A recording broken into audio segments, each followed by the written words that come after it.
신앙의 인물로 이 모세에 관해서 5번에 걸쳐서 우리가 살펴보았는데, 이제 모세를 통해서 받을 교훈 한 가지만 더 우리가 생각했으면 좋겠습니다.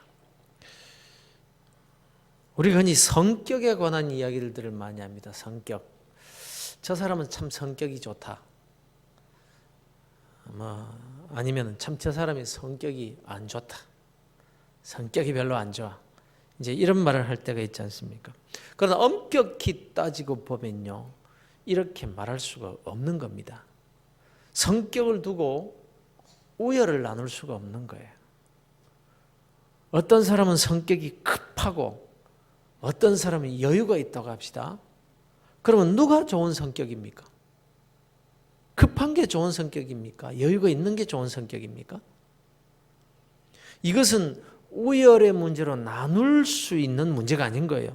급한 사람의 입장에서 보면요, 여유 있다고 하는 것이 정말 답답해 죽겠는데요. 또 여유를 가진 성격을 가진 사람 입장에서 보면 이 급한 사람 늘 위태위태한 거예요. 위태위태. 이런 사람과 함께 있으면 불안합니다. 또 무슨 일을 저지를까. 그래서 각자 자기 입장에서 보면요, 상대방의 성격이 안 좋은 성격이 되고 마는 것입니다. 어떤 사람은 찬찬하고 아주 세밀합니다. 그러나 부정적으로 보면요, 너무 깐깐하고 까다롭게 보이는 거예요. 어떤 사람은 마음이 넉넉해서 대충 잘 넘어가 주는 그런 성격입니다. 그러나 부정적으로 보면요, 야무지지 못해 보일 수 있는 거예요. 뭐가 응성해 하는 일이. 그래서 어떤 성격을 두고 좋다 나쁘다 평가할 수 있는 것이 아니다라는 것입니다. 특히 우리 그리스도인들의 입장에서는 더더욱 그렇습니다. 왜냐하면요, 성격은 타고나는 거예요. 더 정확히 말씀드린다면 하나님이 주신 겁니다. 그 기질을 하나님께서 주신 거예요. 이것은 바꿀 수도 없고 없앨 수도 없는 숙명이라고까지 말할 수 있는 부분이 바로 성격이에요. 그렇다면 하나님이 자신의 뜻대로 인간에게 각자에게 부여하신 그 성격을 놓고 피조물인 인간이 좋다 안 좋다 이렇게 할 수 있겠느냐 말이에요. 천부당 만부당한 일이에요. 어제 뉴스를 보니까 우리 그리스도인들이 좀 반성해야 될 점이 있더라고요. 북한 모란봉 이 악단이 중국에 공연을 갔다가 공연 직전에 철수를 했지 않습니까? 왜 그랬냐? 이런저런 말들이 많습니다만 우리나라 정보 당국이 발표한 바에 의하면 공연 내용 때문이었다 이러더라고요. 모란봉 악당이 공연 전에 리허설을 딱 중국 사람이 하는 걸 중국 사람들이 보고는 깜짝 놀랐다는 거예요. 가만히 리허설 하는 걸 보니까 노래라는 것들이 다 김정은이 찬양하고 숭배하는 내용들이란 말이에요. 자나깨나 원수님 생각, 원수님 생각이죠. 자나깨나 원수님 생각. 우린 누구도 두렵지 않아 원수님 따르리. 그이 없인 못 살아 김정은 동지. 심지어 단숨에라는 그런 노래를 할 때는 뒷배경에 미사일 발사하는 장면이 쫙 나오다. 그러면 생각해 보세요. 거기에 중국의 고위 관리들이 와서 박수를 쳐보세요. 공연하는데 박수를 안 칠 수도 없고 칠 수도 없고. 치자니 자기들도 이제 새파란 그 어린아이 그 김정은이를 숭배하는 꼴이 되고 말잖아요.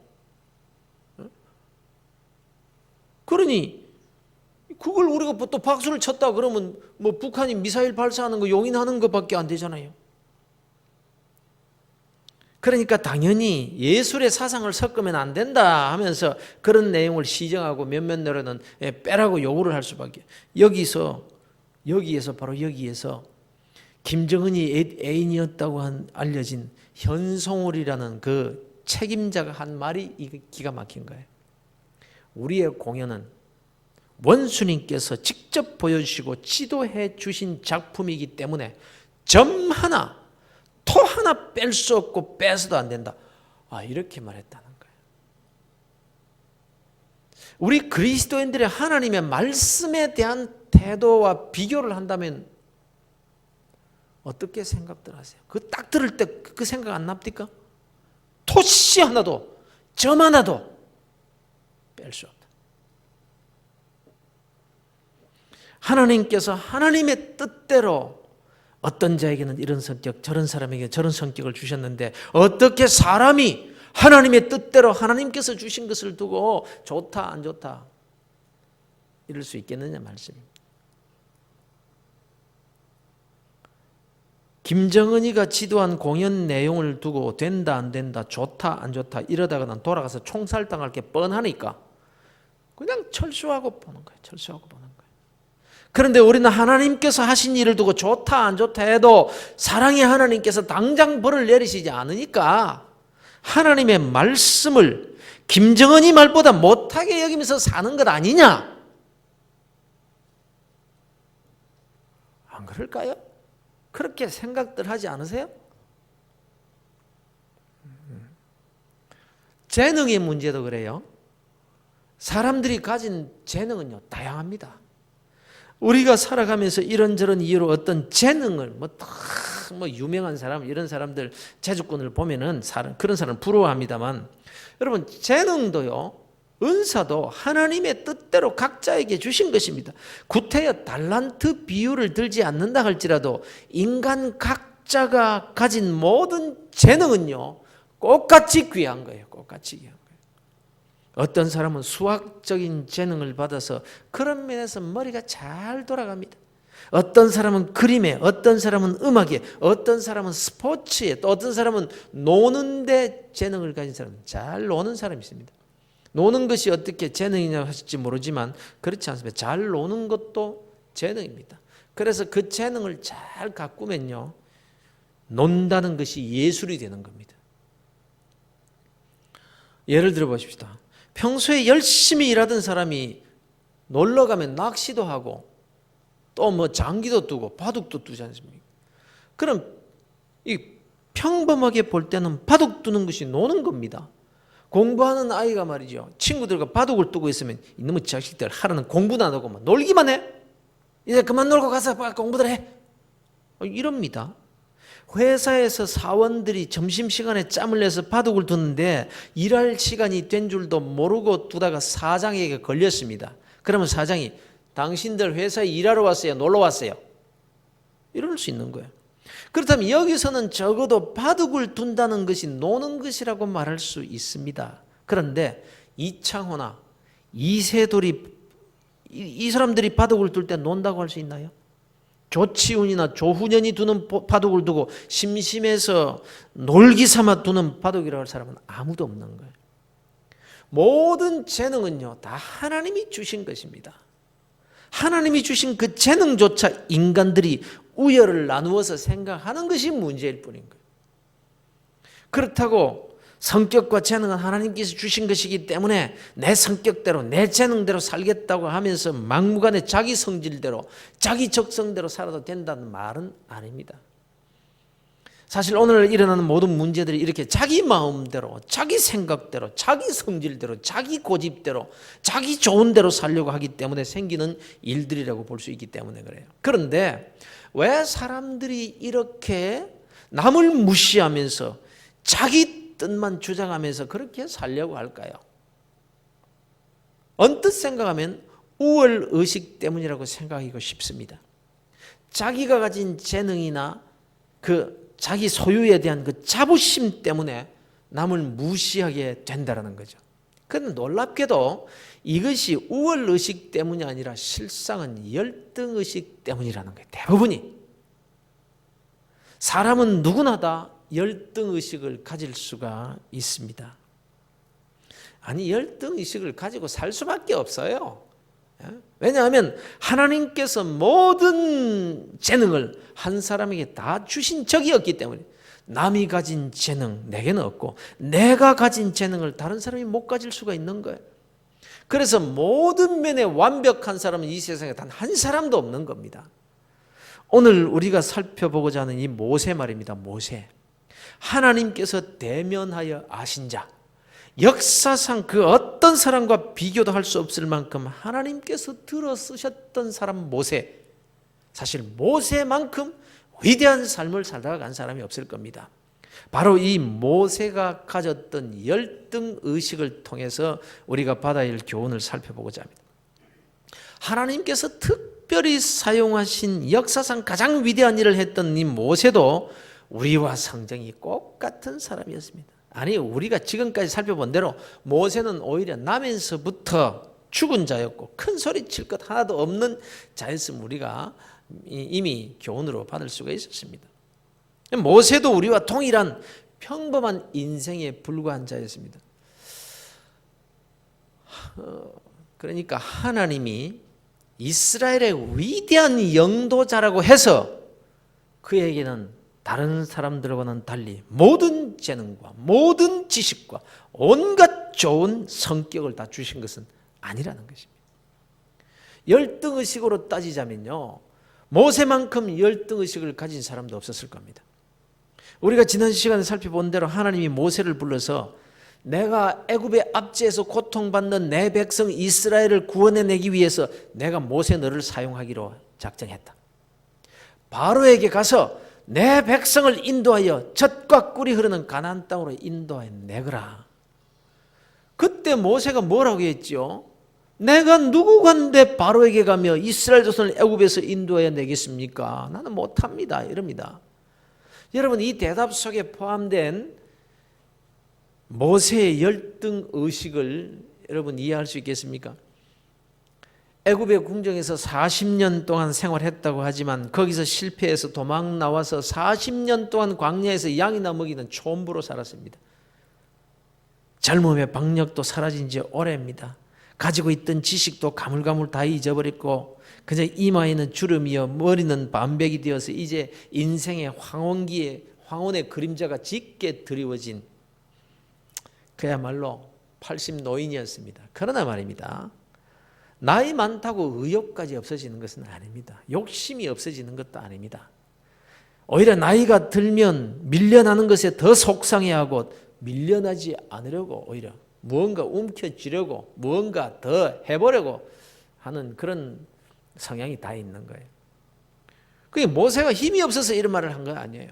모세의 마지막 장면을 여러분 기억하시죠?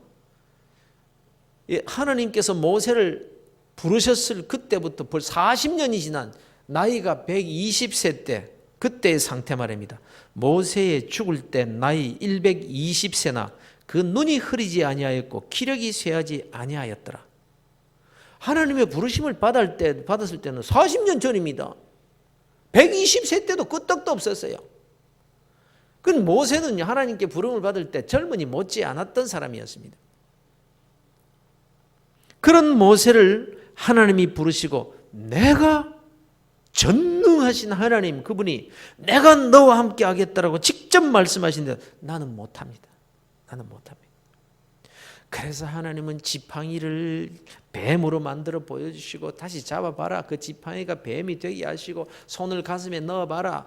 꺼내봐라. 문둥병이 발아가지고 했습니다. 다시 손 넣었다가 빼봐라. 깨끗하게 나왔습니다. 이 기적을 보여주시는 거예요. 이런 하나님의 능력을 보여주시면서 내가 너와 함께 할 테니까 두려워하지 말고 가라. 이러니까 하는 말이 나는 말을 잘 못합니다. 모세에 가서 내가 뭐라고 말할 수 있습니까? 난 말을 잘 못합니다. 입이 뻣뻣하고 혀가 둔한 자라서 못하겠습니다. 이럽니다. 그때 하나님 너 그런 걱정하지 마라. 입을 지은 자가 누구냐? 누가 벙어리나 귀머거리나 눈 밝은 자는 소경이 되게 할 수 있겠느냐? 나 여호와 하나님이 아니냐? 내가 너와 함께 해줄 테니까 걱정하지 말고 가. 그런데도 모세는 하나님 보낼 만한 자를 보내소서. 여러분 열등의식에 사로잡히면요 자기의 장점은 못 보고 자신의 단점만 크게 보는 데서 생기는 의식입니다.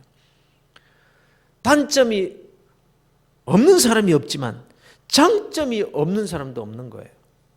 그런데 모세는 지독한 열등의식에 사로잡힌 자였습니다. 전능하신 하나님이 함께해 주시겠다고 약속을 하시면서 그 자리에서 기적을 보여주셔도 자신의 약점만 보는 지독한 열등의식의 사람이 바로 모세였습니다. 사랑하는 성도 여러분, 이 세상에서 열등한 면을 가지지 않은 사람은 단 한 사람도 없습니다. 예수 믿는다고 열등한 부분이 없어집니까? 수학 못하는 학생이 예수 믿고 열심히 기도하게 되면 계산이 더 잘 되나요? 노래를 못하는 사람이 예수 믿는다고 성악가가 되는 건 아니잖아요. 하나님의 사람이라고, 은혜를 많이 받은 사람이라고, 믿음이 좋은 사람이라고 그가 가진 열등한 면이 우등한 면으로 바뀌는 것은 아니란 말이에요. 그러나 중요한 것은요, 하나님께서 우리를 부르실 때 그 열등을 절대로 문제 삼지 않으신다는 겁니다. 나는 나대로 열등한 그대로 불러주시는 거예요. 그런데 하나님은 아무렇게도 여기지 아니하시고 그 열등한 면, 그것 때문에 오히려 불러주시는데 우리는 열등한 면 때문에 낙심하고 좌절하고 믿음을 잃어버리고 그렇게 끙끙대며 남을 부러워하면 하고 그렇게 살아가고 있습니다. 모세야, 내가 너 말 잘나게 해주겠다. 가라. 바로에 가서 말해라. 그러면서 모세, 너 둔한 입술이 열릴지어다. 우리 하나님께서 그렇게 말씀하지 않았어요. 하나님께서 모세를 달변가로 바꿔주시지 않았어요. 모세가 고집을 부리면서 하나님, 내 열등함을 아시지 않습니까? 나는 말을 잘 못해요. 보낼 만한 자를 보내세요. 이럴 때 하나님이 화를 내십니다. 그리고는 이렇게 말씀합니다. 말 잘하는 내 형 아론이 있지 않느냐? 내가 이미 준비해 놓았다. 그가 내 대신해서 말해줄 테니까 가라. 그러면서 내 형 아론에게 네가 하나님같이 될 거다. 이렇게까지 말해요. 성도 여러분, 위대한 지도자였던 모세도요, 열등한 면이 있었고 열등의식을 가진 사람이었습니다. 그도 열등의식에 사로잡혀가지고 나는 못합니다. 나는 형편없는 존재입니다라고 했던 약한 사람이었습니다. 그러나 모세 스스로가 그렇게 열등하다고 느꼈던 그것 때문에 할 일을 못했습니까? 하나님이 그를 쓰시지 않으셨던가요? 아닙니다. 인간의 열등과 하나님의 부르심과는 전혀 상관이 없는 거예요. 바울을 아시죠? 그가 뭐라고 했습니까? 내게는 치명적인 약점이 있습니다. 그러나 내가 깨닫고 보니까 내가 약할 그때가 곧 강함입디다. 나의 약한 부분, 곧 내 열등한 부분을 주의 능력으로 딱 채워주시니까 내 열등이 곧 내 자랑이 됩디다. 이게 바울의 고백입니다. 알려진 바와 같이 바울은 시력이 좋지 못했거나 혹은 글을 쓰는데 문제가 있었다고 합니다. 그래서인지 대부분의 바울 서신들은요, 대필입니다. 바울이 직접 기록한 게 아니에요. 누군가를 시켜서 대필한 겁니다. 그래서 데살로니가서나 고린도전서 말미에 마지막 인사할 때 보면은 이렇게 내가 친필로 문안한다는 말을 첨가합니다. 비록 이 글은 다 대필을 했지만 마지막 사인은 내가 친필로 하기 때문에 이 글은 내가 한 글이다. 이런 말로 맺습니다. 그러니까 바울에게 글을 쓸 수 없는 열등함이 있다면 하나님은 대신 써줄 사람을 붙여주신다는 겁니다. 말에 어눌한 열등함이 모세에게 있다면 하나님은 아론을 그에게 붙여주신다는 거예요. 그러므로 성도 여러분, 우리에게 열등한 부분 혹은 약점, 부족한 부분이 있다는 것은 문제가 아니고 누구에게나 있는 것일 뿐인 거예요. 그런데 이 열등에 대한 의식이 문제인 거예요. 열등 의식이 문제인 거예요. 이것이 잘못되면 인생을 완전히 그냥 망쳐버리게 되는 겁니다. 열등 의식이 지나치면요, 남을 공격하는 것으로 그 열등을 덮어보려고 하는 거예요. 지나치게 남을 지적하고 막 이렇게 하는 사람은 열등 의식에 사로잡힌 거예요. 자기가 잘났어, 우월 의식에 사로잡혀서 그래가지고 남을 막 공격하고 이렇게 하는 게 아니라 자기 열등 의식을 커버하기 위해서 막 공격하는 거예요. 대부분 다 그래요. 가난에 대한 열등 의식이 심화되면요, 부자에 대한 증오심으로 나타납니다. 배우지 못한 것에 대한 열등 의식이 커지게 되면요, 배운 사람이라는 이유만으로 싫어하고 그들이 내어놓는 의견에는 맞든지 틀리든지 무조건 반대하는가 하면은 또 지나치게 그런 자들에게 굽실거리며 살게 되는 거예요. 어떤 사람은 어린 시절을 시골에서 천한 신분으로 자란 것이 한이 되어가지고 그것이 열등의식으로 남아 있습니다. 그래서 열심히 노력하고 열심히 애를 쓴 덕분에 성공은 했어요. 그런데 성공은 했지만 그 열등의식이 과도하게 사치하게 만들고 지나치게 뽐내며 으스대게 만드는 거예요. 돈은 가졌는데 졸부들이 많은 게 졸부. 아마데우스라는 영화를 보신 분들은 기억하실 겁니다. 모차르트에 관한 내용의 그 영화죠. 그럼 잘 아시다시피 모차르트는 굉장한 재능을 하나님께로부터 받았습니다. 5살 때 작곡을 했고 그의 교향곡 제1번 이 프렛 장조는요 8살 때 작곡한 겁니다. 이는 상상을 초월하는 거예요. 그런데 이 영화를 보면 모차르트가 주인공이라기보다 살리에리라는 궁정악장이 주인공입니다. 당시 궁정악장 정도 되려면은 음악의 귀재여야 되고 당시 모든 음악가들의 추앙과 존경과 인정을 받는 자여야 했습니다. 그런데 살리에리가 그런 자로서 궁정악장이 되어 있는 거예요. 그런데 그가 모차르트를 만나고 나서부터는 열등의식에 사로잡히게 됩니다. 조그만 꼬만 녀석이 피아노를 연주하며 곡을 딱 쓰는 걸 보면 딱 기가 막히고 저렇게 버릇없고 망나니 같은 자식에게 왜 하나님이 저런 엄청난 재능을 주셨고 나에게는 그 재능을 알아볼 수 있는 재능만 주셨는가? 그러면서 신을 저주합니다. 이 열등의식이 결국 모차르트를 파멸시키는 미움으로 변하고 자신도 평생 불행한 삶을 살게 만들어버립니다. 열등의식이 살리에리를 이렇게 만들어버렸던 거예요. 따지고 보면 살리에리는요 모차르트보다 훨씬 더 큰 축복을 받은 사람이었습니다. 모차르트는 음악 자체에는 놀라운 재능을 받았지만 그 재능을 발휘하도록 하는 대인관계, 사회생활 이런 건 빵점이었습니다. 그러나 살리에리는 음악적인 재능도 받았거니와 당시 최고의 영예인 궁정악장 자리에까지 오른 사람입니다. 모차르트가 굶고 있을 때요 살리에리는 궁정에서 궁정의 진귀한 음식을 먹고 살았습니다. 그러나 그의 열등의식은 그를 가장 불행한 자로 만들어버리게 되고 말년에는 정신병원에 들어가게 됩니다. 거기서 쓸쓸하게 죽어요. 그렇습니다. 여러분, 남의 재능, 남의 행복, 남이 가진 것 보고 열등의식에 빠지면 안 됩니다. 열등의식은 어디에서 나옵니까? 비교의식에서 나와요. 비교의식. 무엇에나 나보다 나은 사람과 비교를 하게 되면 열등의식이 생기게 되고 그것이 심하게 되면 그냥 자기 인생을 불행하게 만들어버리고 마는 겁니다. 그런데 남과 비교해서 자기를 평가하고 자기를 폄하하고 열등의식에 사로잡히는 것은요 비신앙입니다. 비신앙. 남이 가진 것을 내가 못 가진 것에 대해서 불평하고 불만을 갖는 것은 하나님의 주권을 무시하는 비신앙인 것입니다. 왜 저 사람에게는 저런 걸 주고 나에게는 안 주셨습니까? 다른 사람들은 나보고 야, 저 사람은 왜 저런 은혜를 하나님께 받았을까? 그런 부분이 나에게도 있는데 받은 것에 대한 감사는 할 줄 모르고 없는 것에 대한 불평만 하게 되는 이유가 바로 여기에 있다는 것입니다. 아직도 저는 피카소 그림을 잘 이해할 수가 없습니다. 미술을 전공하신 분들에게는 무지한 사람으로 한심한 사람으로 보일지 모르지만 저게 그림인지 모르겠습니다.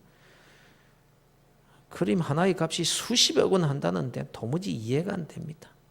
왜 그런 그림이 잘 그린 그림일까요? 얼굴 하나를 그려도 사람답게 그려야 그림이지 코도 옆에 붙어 있고 눈깔도 이상한 데다 갖다 붙여놓고 자, 이 그림은요 제목이 풀밭 위에 점심 식사입니다. 무슨 점심 식사를 이따위로 하는 건 모르겠네.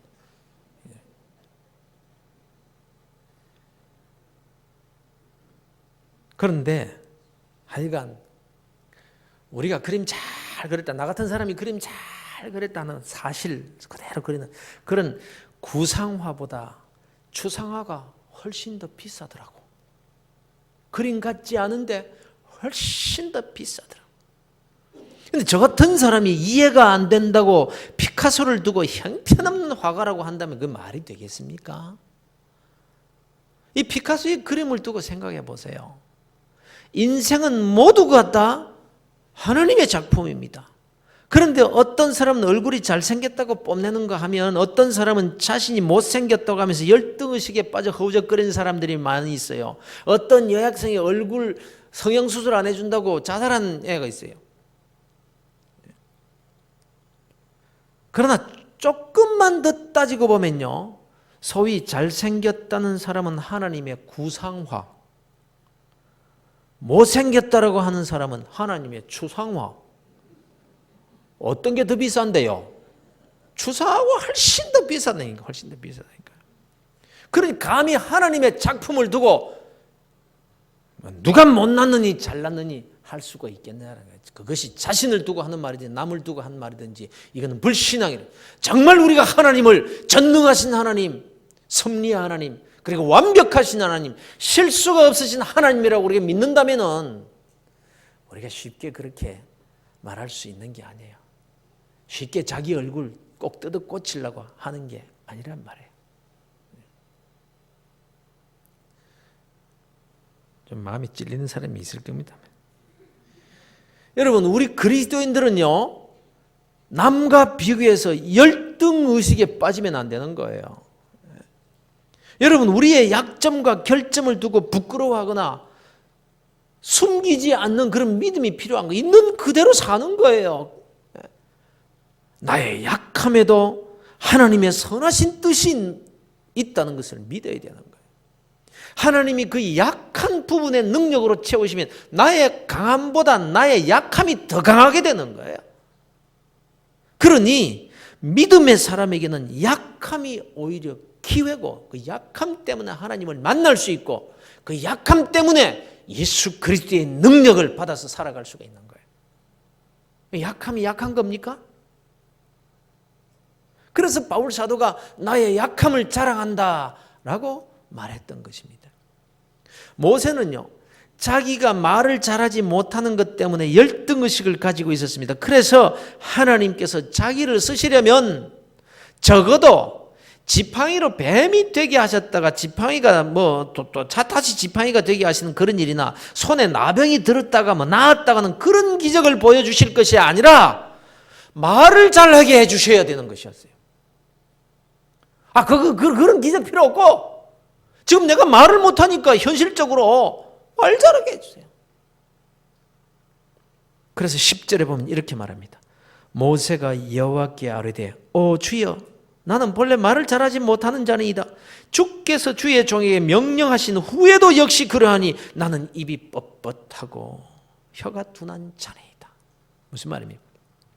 나는 본래 말을 잘 못하는 사람이지 않습니까? 그런데 내가 바로에게 가서 말을 잘 해야 되겠는데 하나님께서 나를 바로에게 보내시기로 작정하셨다면 지팡이 뱀 되는 이런 것 말고 말을 잘하게 해주세요. 그런데 지금도 안 고쳐졌잖아요. 하나님이 가라고 명령하신 후에도 나의 입은 역시 뻣뻣하고 말 잘하게 안 만들어주셨는데 고쳐주세요. 그래야 내가 가지요.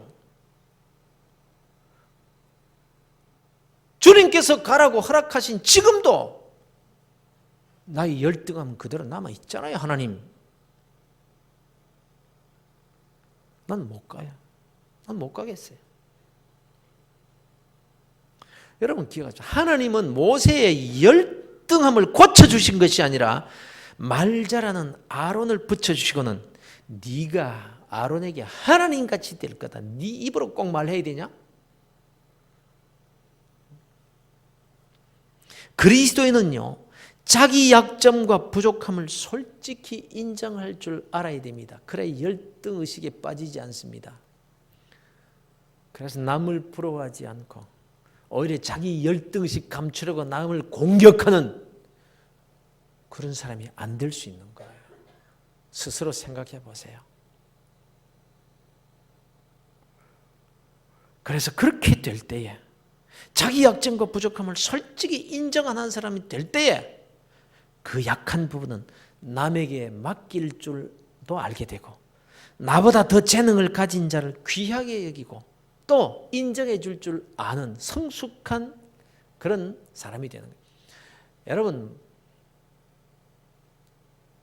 온갖 재능이 많고 좋은 성격 다 타고나서 그래서 약점이 없는 사람이라서 넉넉한 여유 있는 마음을 가지고 사는 게 절대로 아닙니다. 다 허물이 있고 다 부족하지만 그 열등 의식에 사로잡지 않고 자기 열등함을 오히려 자기 스스로도 인정하고 그냥 내어놓습니다. 그리고 다른 사람에게 맡기는 거예요. 나 대신 다른 사람이 해주면 칭찬해주고 고맙다고 할 수 있는 그런 사람이 되는 거예요. 그러나 열등의식에 사로잡힌 자는 자기 혼자서 다 해야 됩니다. 이것은 자신감이 아니라 열등의식의 소치인 것입니다.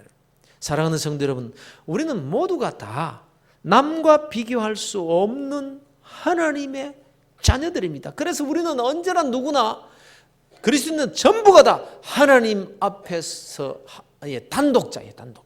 우리는 하나님을 만날 때 나는 나로서 만나는 것이지 내가 다른 사람같이 되어가지고 하나님을 만나게 되는 게 아니야. 나는 나로서 하나님을 만나는 거야. 하나님께서 나를 지어주신 그대로 있는 모습 그대로 하나님이 나를 이렇게 지으셨습니다. 그대로 나갈 수 있는 존재가 바로 우리들인 거예요.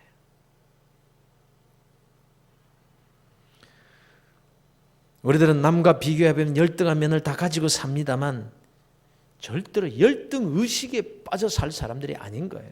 나는 나로서 하나님의 특별한 자요. 또 너는 너로서 하나님의 특별한 자들인 것입니다. 그러니 우리 그리스도인들은 나를 인정하고 또 너를 인정하면서 살아야 하는 하나님의 다 같은 자녀들인 것입니다. 약점 없는 사람이 누가 있습니까? 그러나 바울과 같이 내가 부득불 자랑할진대 나의 약함을 자랑하리라 이럴 수 있는 그런 긍정적인 그리스도인들이 다 되시기를 주 예수 그리스도 이름으로 축원합니다. 그래서 여러분,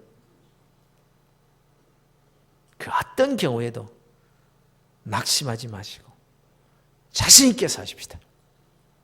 그리고 남의 장점도 남의 약점도 있는 그대로 인정해주고 격려해주고 받아주는 멋진 그리스도인들이 되셔야 됩니다. 열등의식 없는 사람들이 남을 칭찬할 줄 아는 거예요.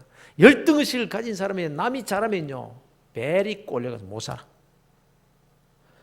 그러나 열등의식을 가지지 않고 나는 하나님 앞에서의 단독자로서 자긍심을 가진 사람은요 남이 잘하는 거 보면 박수쳐줍니다. 칭찬해 줍니다. 어떻게 그렇게 잘하세요?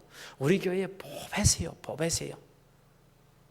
그런데 열등의식에 사로잡힌 자는 좀 잘하고 남에게 칭찬받는 사람 보면 뒤에서 아이고 이제 교회 온 지 얼마 됐다고 저렇게 철렁대고 아이고 그냥 알랑알랑대고 그러니 목사한테 잘 보이려고 가가지고 알랑방군에 끼고 아이고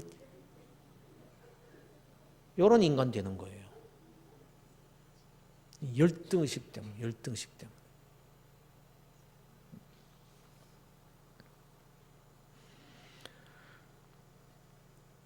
사랑하는 성도 여러분, 있는 그대로 나 자신도 인정해주고 그래야 격려해 줄 수 있고 받아줄 수 있는 그런 넉넉한 삶을 사는. 그럴 때 우리의 열등은요 더 강한 능력으로 나타나게 되는 것입니다. 하나님께서 나의 열등을 붙잡아 주시기 때문에 그런 것입니다.